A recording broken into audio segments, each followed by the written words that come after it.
Welcome to Burlap Teachers. Enjoy the video. You start by confirming Chrome is up to date because extensions rely on current APIs. Open the Chrome menu and check settings about Chrome. Update if needed.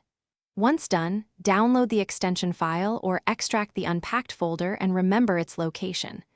If you plan to sideload, enable developer mode on Chrome//extensions, but only briefly. This exposes extra controls. You're ready to install.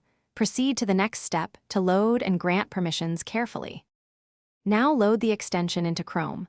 Go to Chrome//extensions and choose Load Unpacked, selecting the folder or drag the CRX onto the page to install. You'll see permission prompts, read them and accept only what's necessary because excessive permissions increase risk.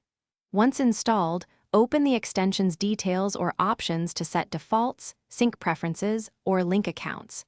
Make sure to pin the extension for quick access and test a basic feature to confirm it operates as expected.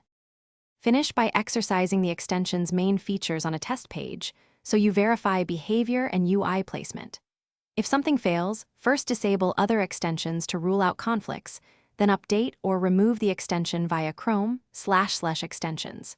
If problems persist, clear the browser cache and restart Chrome. For advanced diagnosis, open DevTools and check console logs for errors. If you use developer mode, remember to disable it afterward. This sequence resolves most issues. If not,